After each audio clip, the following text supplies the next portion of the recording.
Assalamualaikum. Welcome to my YouTube channel ZS Graphics and I hope everything is alright. आज एक नए tutorial के साथ मैं आपकी खिदमत में हाज़िर हूँ।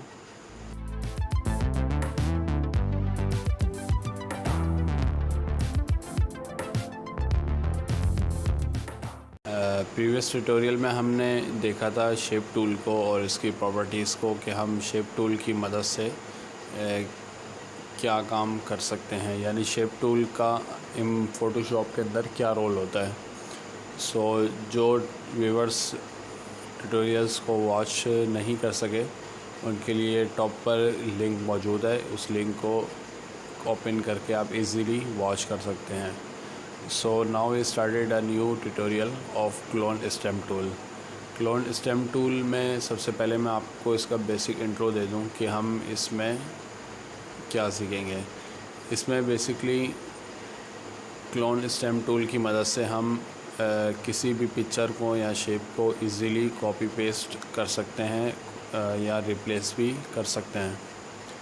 तो हम आज इस पेन के साथ एक अमेजिंग सा फन करेंगे। Now we started. सबसे पहले हमने करना ये कि एक न्यू लेयर लेनी है।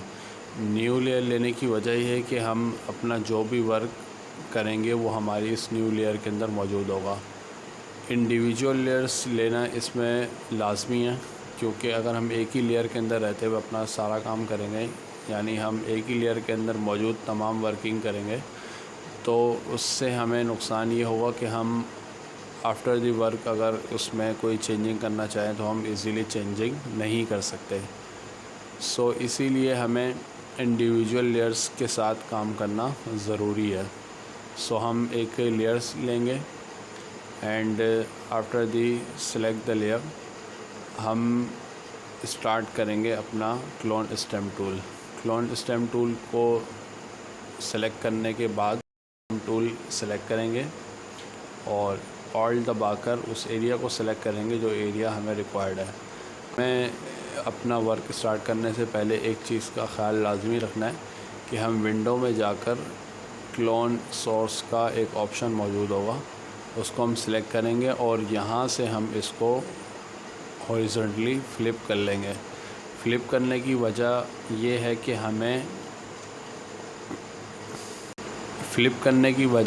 हम इस एरिया को यहाँ से कॉपी करके जब यहाँ पर पेस्ट करेंगे तो हमें इसे फ्लिप करना पड़ेगा। हम इस एरिया को यहाँ से सेलेक्ट करेंगे। आफ्टर द सिलेक्शन हम इस एरिया को सिलेक्ट करने के बाद यहाँ से अपना स्केच बनाना शुरू करेंगे।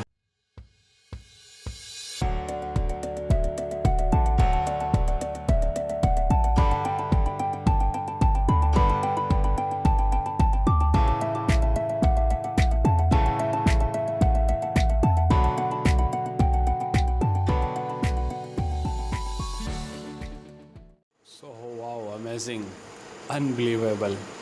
आप समझ गए होंगे कि हमने यहाँ से इसको फ़्लिप क्यों किया था। फ़्लिप करने की वजह ये थी कि हम इसकी डायरेक्शन को चेंज कर सकें। आपने देखा कि हम क्लोन स्टेम टूल का इस्तेमाल एक फ़न के तौर पे भी कर सकते हैं। इसी तरह सेकंड पिक्चर मेरे पास एक लाइन की है। इस लाइन के साथ भी हम एक छोटा सा फ़न करेंगे और फ़न होगा। आइए हम देखते हैं।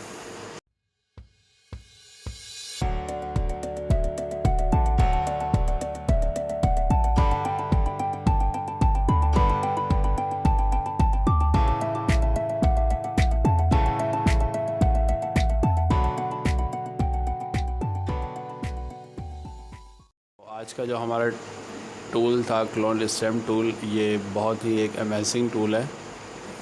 आपको इन पिक्चर्स को देखकर अंदाज़ा हो चुका होगा। यहाँ पर हम अपना ट्यूटोरियल एंड करेंगे। मज़ीद ट्यूटोरियल्स देखने के लिए आप हमारे चैनल को सब्सक्राइब करें, लाइक करें, शेयर करें, कमेंट करें।